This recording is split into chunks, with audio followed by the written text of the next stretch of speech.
So now we are going to see how to draw the frequency polygon without the histogram. So the class interval is given to you and the frequencies are given to you and we are taking the class intervals. Now we have to calculate the mid value, right? The mid value is calculated like this, right? Lower limit plus upper limit divided by 2.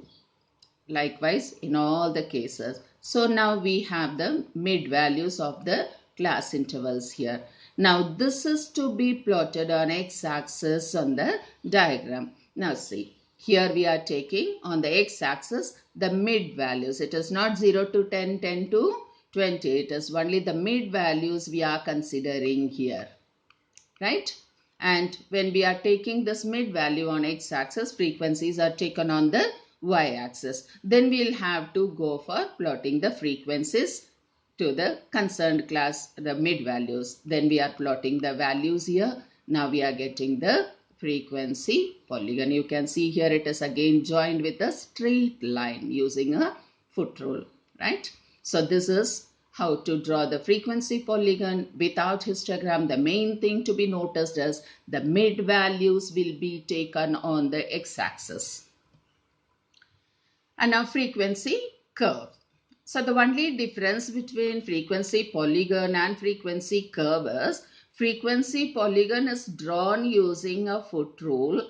Straight line will be formed, whereas the curve will be, the frequency curve is the freehand smooth curve will be drawn. So this is the only difference between frequency polygon and frequency curve. So you can see that the histogram is taken, that class intervals are taken on x-axis, frequency on y-axis, histogram is drawn and the mid values are joined. But you can see it as freehand, a smooth curve is taken here, right?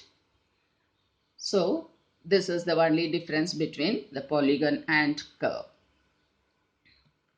And the next one what we are going to see is ogive or the cumulative frequency curve. So we have three series. One is individual, discrete, continuous, and in the continuous we also have the cumulative series. So individual and discrete we are using the bar diagrams and pie charts. And for continuous series we are using histogram, frequency polygon and frequency curve. And for the cumulative series we are going to use the ogive curve, right?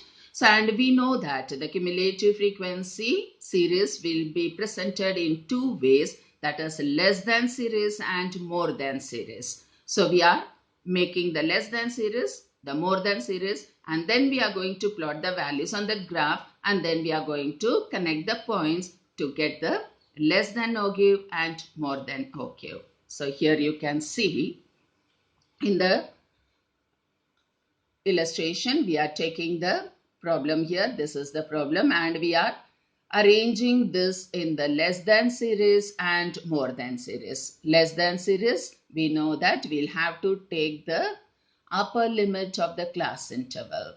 Less than 5, less than 10, less than 15. And when we are considering the more than series, we are going to consider the lower limits of the class interval, right? It is more than 0, more than 5. Likewise, we are having the values. The less than series, you can see that the frequencies will start from minimum to maximum. It is in the ascending order. When we are considering the more than series, it starts from the highest frequency and it goes down to the lowest frequency. And accordingly, we will draw the curve. Now this is less than ogive. Now we have plotted all the values. The class intervals are the less than 5, less than 10. We have taken it on the x-axis. The frequency is on the y-axis. Then we are plotting the value. You can see that it is the shooting upward curve because the frequencies starts from the minimum and it goes to maximum. So it is shooting upward from left to right. And here we are seeing it is more than ogive. So in more than ogive, we are taking the values like more than 0, more than 5, more than 10 on the x-axis, frequencies on the y-axis. And while plotting the values, you can see that the frequencies start from the highest value and then it goes to the minimum value. So it is a sloping downward curve we can see here. So this is more than okay. And less than and more than both can be taken on a single diagram. So here we are plotting for less than and this is for more than. So this is how we can show both the curves on the same diagram. So this is all about your histogram, frequency polygon, frequency curve, occurs and all. And I'll be sending the problems. You'll have to solve it and send it to me.